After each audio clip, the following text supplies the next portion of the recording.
Yeah, I don't know. It looks like it.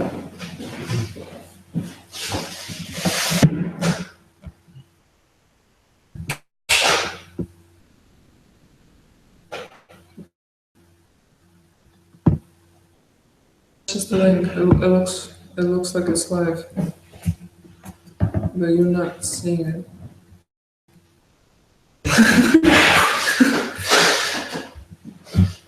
Okay, great. It's working. Okay, so I'm starting.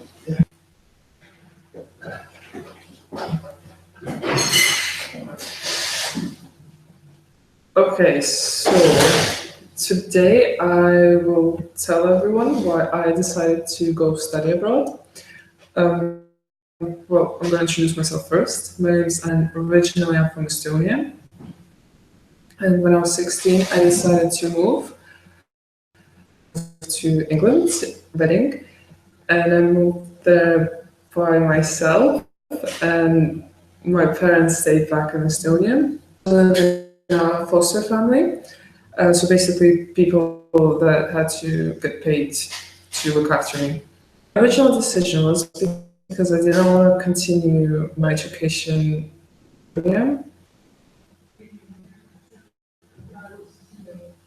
And well, because I didn't have anything there that I wanted to study. More courses that kind of seem to us in school education, you have to study 15 subjects, and I didn't really want to study and homemaking or whatever the girls study. So I moved to England. I finished my college, high school, and then I moved to London to do my degree at London College of Communication. And basically, my main decision was because more subjects were available to me in England. The kind of atmosphere seemed a lot more open-minded for students, more opportunities, more jobs, more interesting in terms of they wanted to do things outside school kind of environment and study a lot more practical things than theoretical. I didn't really want to just read books. So I had 5 internships during my studies. Actually, I did only one, but I did 5 because I wanted to actually see if I'm interested in the area that I was studying, which was media. And it turned out I was not as maybe congenial as I thought in the beginning. But I managed to learn quite a lot of I'm using now at my job, and even the people are more outgoing than back in my home country. Also, the culture, because also that means that you have to visit quite a lot of museums and concerts and different culture events, and there's a lot more of them in England, country, and a lot more. And the fact that the museums are free was very important reasons to me. And yeah, because also we want to study what most of my friends kind of wanted to study in the future while staying in Estonia. So most of them would decide to do something that would definitely management, business management, scientific. So I kind of did want to follow my dreams and passions, and there was more in England, other countries as well, but for me, England was the one. And I also did not want to study a lot of things that are necessary. So if you study in a country where higher education is a bit more conventional, you have a lot of theory, a lot of books, a lot of that is not very, let's say, practical, but it's nice to know. But I can also grab a book and read it. So yeah, I wanted to study things get experience and get experience as much as possible. I also want to study in a more flexible environment. So with my degree, I had to be at university 3 times per day. Oh, sorry, three times per week, from around 9 to 3ish. Independent work like research projects, essay writing, group projects. Sometimes we have like field trips. So basically anything like that. So that would give me more time to get a part-time job or get an internship, or free time to go travel. And I guess the flexibility and the amount of subjects I could choose from were my main reasons. And then after that, we have the cultural part. So all the possibilities in terms of visiting new places, museums, events, exhibitions, traveling as well. Obviously, it's a lot easier to travel if you're in a bigger country with better connections. So I managed to go to Germany, France, travel around England. Discovered that actually it's quite fun to travel around England and United Kingdom in general.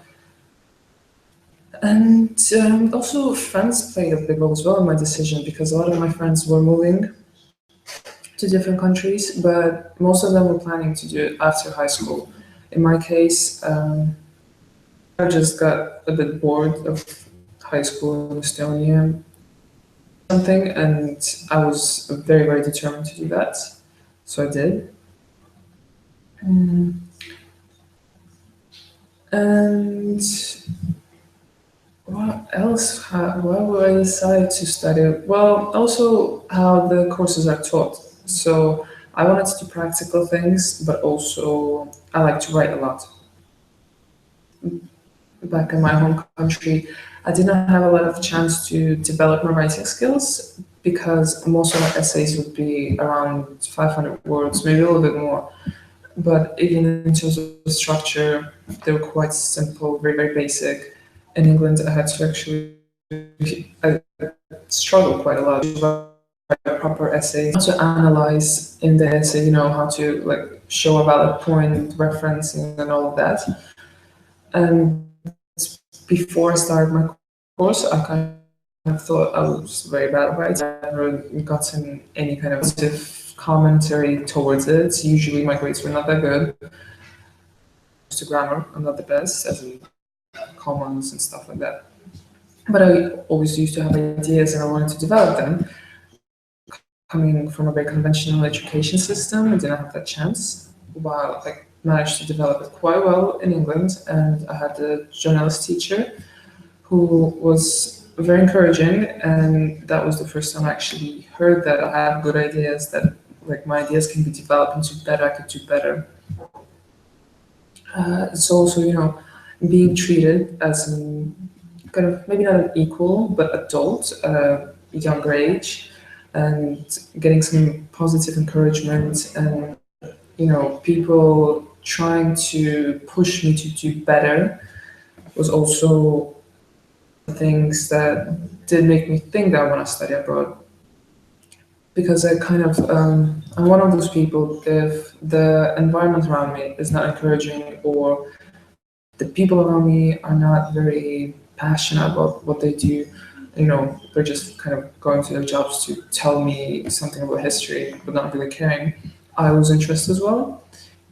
But in England, that was not the case. Everyone who was teaching me, they were passionate about what they were doing. They liked the subject they're teaching. They were doing other projects in those fields as well. They were not just lecturers or teachers. They were writing books. They were doing research projects. They had other jobs as well. So offer a lot to teach, a lot to show. So I learned quite a lot, and I, well, as a person, meeting all these accomplished people. But also, when I was researching different courses in England, I saw that a lot of them have guest speakers coming in. So guest speakers from the industry. So we had producers, we had comedians, we had writers, we had different people come in and explain to us how they got where they are, how they struggled with something. it wasn't just reading from a book that, well, you're going to study media journalist, and journalism looks more or less like this. It was actually journalists who'd come in and say how they studied, what they studied, how they struggled in the beginning, things for free, and while working in the restaurant, but then they started like developing and getting contacts, and now they work like at the Guardian. So that felt also very encouraging and inspiring to hear someone's actual life story. Had quite a lot of them, but some universities are more guest speakers, sometimes even better. That's also, good to hear it from someone who has already done what you want to do. In terms of also kind of location, I wanted to study in London because I've already visited several times when I was a teenager at the city.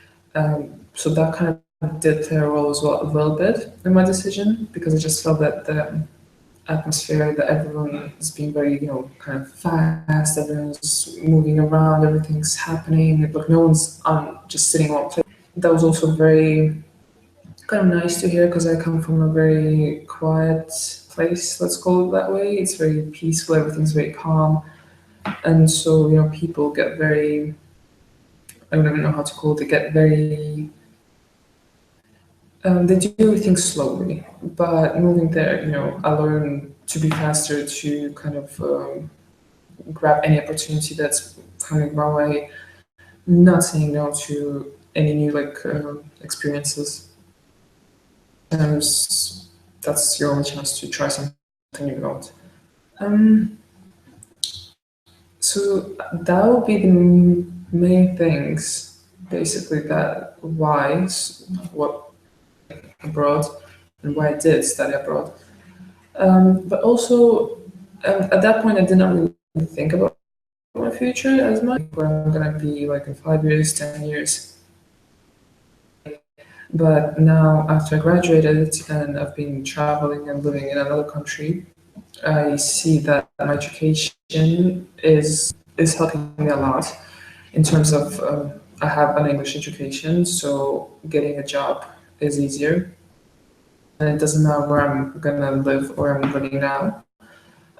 Obviously, English skills improved, so again, a lot easier to get a job. But also all the skills that I learned there, public speaking, for example, which I was never taught in my most friends who stayed in Estonia still have skills, public speaking skills, but there we would have to do presentations. That was part of the course. Doing them every semester pretty much was a normal thing, and you kind of have to get over your fears and just do it. And also just even communicating with people, because you quickly learn how to do it. Because first of all, everyone's going to treat you as an adult when you're 18. You're considered to be, you're not a child anymore. So you learn how to talk to people who are twice your age or even older.